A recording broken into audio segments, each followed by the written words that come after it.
Okay, so this is our 2022 mock from ExamCraft. Okay, it's ordinary level. Because it's in 2022, there was a choice on the paper. Okay, in section A, you only had to answer 5 of 6 questions, and in section B, you only have to answer 3 of 4 questions. Okay, so in each section, you get to leave out a question. Now, remember what we do here when we can leave out a question. We have a quick scan through the questions in section A, okay, and we choose one that we think we might get the least amount of marks in, and we skip that, okay. The aim is that at the end we will still have time to come back to that and give it an attempt as well, okay, but that have a quick scan through and see which question you think might be your weakest, okay. Don't try and start by doing all 6 in A and then possibly run out of time in section B. Okay, so choose 5 from section A to start with, then go on to section B and do at least 3, and then come back and say, let me do an extra one here. Okay, so before I start this question in section A, okay, before I start question 1, I'm going to go on to the second page of it and see what I feel about this second page of it. Okay, if this second page, while I'm scanning through it, if it looks like something that I'm going to struggle a lot with, then maybe question 1 might be the one that I skip until I have time at the end. Okay. This question says, Diane works flexible hours and each day she has a 1-hour break for lunch for which she is paid. Her record for 4 days of work in a particular week showed this. For the days recorded, Diane worked a total of 36 hours. Okay, there's a key piece of information there that the total is 36 hours in a question that's very wordsy. Okay, so it is key to have a highlighter with you to highlight those key pieces of information when there's a lot of words written. Okay, at what time did she finish on Thursday? Write your answer in the table above. Okay, so we have her starting and finishing times for each day here, and we know that they have to add up to 36 hours. Okay, so what amount of hours is missing on Thursday in order for them all to add up to 36 hours is what we're looking for. Okay, so let's figure out how many hours she worked each day up until Thursday. So we have Monday, Tuesday and Wednesday that they've given us times for. Okay, so on Monday she works from 8 till 5:30. Okay, so till 17:30.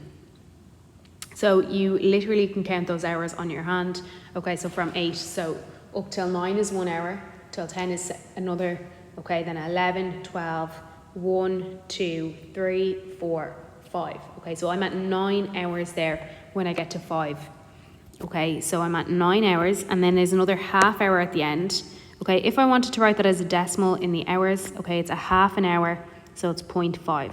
So on Monday she works 9.5 hours. Okay, even if you didn't love the 24-hour clock, you could count these on your fingers as like, so till 9 is the first hour, then till 10, 11, 12, 13, 14, 15, 16, 17. Okay, so you can literally think about this as 17:30 and it still gets you that 9.5 hours. Okay, Tuesday, when we count it up, we are going to get, so from to 8:30 to 9:30 to 10:30 to, or even, well, yeah, whichever way you want to do it, okay? But just count them up there, it's 10 hours, okay? This is what's key about knowing that we're okay for time in the exam. We can look at that and think, okay, that is half an hour more than what's on Monday. Does it look like when we look at her times, it should be half an hour more? Yes, she finishes at the same time, but on Tuesday she started a half an hour earlier. Okay, so just little things like that. Having a quick think about that kind of thing will allow us to avoid making any silly mistakes in the exam. Okay, on Wednesday she works the exact same starting and finishing time as Tuesday, so it's 10 hours again. Okay, so far she has worked 29.5 hours. Okay, she needs to work 36 hours, so how much more does she need to work from this 29.5? Okay, how much does she have left to work? Let's take that away. Okay, so 36 hours and then take away the 29.5 that she's already worked means that she has to work 6.5 hours on Thursday. Okay, so on Thursday, she has to work 6.5 hours. Now she starts at 9. Okay, so 9, and we have to go 6.5 hours added on to that. Okay, so 9 and then 6.5 hours added on, we are going to get to 13. Okay, so 13 is my hour mark, and then a half an hour, what does that look like on the clock? It's 30. Okay, so 13:30 is her finishing time on the Thursday. Okay, Diane is paid €14 per hour for the first 20 hours worked and €18 an hour for the remainder. Calculate her gross pay for the 4 days worked this week. Okay, so remember what gross pay is. Gross pay is pay before tax. Okay, so €14 per hour for the first 20 hours, €18 an hour for the remainder. Okay, and we are looking for gross pay. So the first 20 hours is fine. Okay, we can figure out how much she's paid by for that. Okay, so for each hour she's paid €14, and let's multiply that by the 20 hours because she works more than 20 hours. So she'll get all of this money at €14. Okay, so that's going to give her €280. And then she gets €18 then for all the other hours that she works. So how many hours does she work over 20 hours? Okay, well, she works a total of 36 hours. They told us that in A. So I'm going to multiply 18 times 36 so that I get 288. Okay. Now, would it be really nice if I could just do this and write what they add to under here? Yes, but I want to just make it really clear what I am doing, just in case I've made a silly mistake somewhere. Okay, so I want to show that both of those answers that I've gotten, so the 280 and the 288, I want to show that they're added together. Okay, and then I am getting my result here of 568. Okay, so this question here, question A, was out of 10 marks, and section B was out of 5 marks. So here you've actually gotten 50% so far on this question. Okay, now it brings in a little bit more about tax and stuff here, but again, if this is stuff that we actually probably know how to solve when we look at it, okay? We done financial maths at the start of 5th year, so it is a good bit of revision, but it's quite a nice question when we look at it, okay? It says, in the year 2021, Diane earned a total of, there's a piece of information, okay? What is that? That's her total, okay? That is her gross pay, okay? It's before tax, okay? So it's the gross pay is what's before tax. She paid income tax at a rate of, okay, so here's more info, okay, 20% on the first 32,000 and 40% on the remainder, okay? They also have tax credits, and that's it, okay? So they want how much she earns at the end, okay? Now, there is a lot of information given, okay? But this is a really typical question of what we've seen. Okay, so her gross pay is 38,000. Okay, and I need to figure out how much tax she has to pay so that I can see how much she had after she had paid her tax. Okay, so she pays a certain amount of tax at 20%. Okay, so 20% is of the start, so of her first 32,000. Okay, so how do I find 20%? Well, what I do is I find 1% first. So I divide it by 100 to get 1%. And then I multiply it by 20 to get 20%. Okay. So when I do that out, I get 6,400. Okay. And I also need to get 40% of the remainder.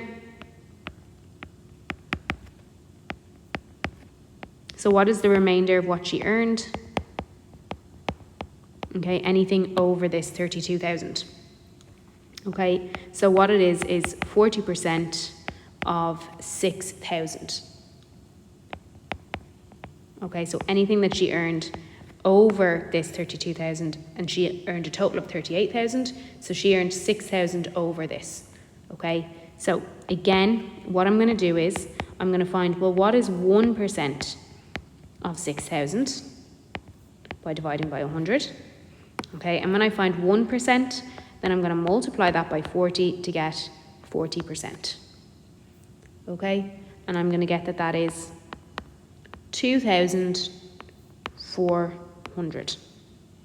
Okay, so her tax there that she is paying from just these two is these two added together. Okay, from all this, her tax that she's paying is these two added together. Okay, we call that her gross tax. Okay, it's basically the tax before all the work is finished on it. Okay, so at the moment, the gross tax that she has that she's going to have to pay is this €6,400 and the €2,400.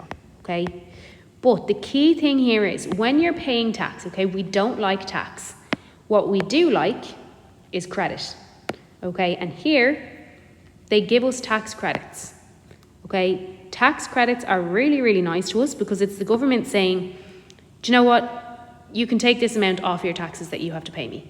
Okay, it's like if someone said, if you owed someone a tenner and they said, well, look, here's credit on what you owe me, €2, then you only owe them 8. Okay, it's a good thing. Okay, so it makes you owe less to the government. Okay, so when you're paying your taxes, this brings the amount of tax you have to pay down. Okay, so this part here, tax credits, okay, that's reducing my total tax. Okay, my total tax or my net tax. Okay, so my tax after all of the calculations are done on it. So my net tax, okay, my gross tax is these two added together, but my net tax takes into account these tax credits. Okay, and it's going to take them off the amount of tax that I owe. Okay, they get taken off the amount of tax that I owe. So my net tax is these two added together, but I don't have to pay this 2,300. Okay, so it's going to be 8,800. Take this away so that I get 6,500. Okay. So that is my tax that I have to pay, or Diane has to pay. Okay, so now I can get Diane's actual net pay, okay, which is how much she gets after she has paid all of her taxes. Okay, so she earned initially 38,000.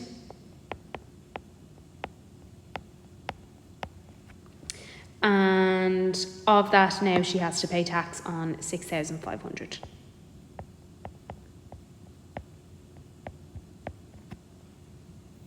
Okay, so take that away from it.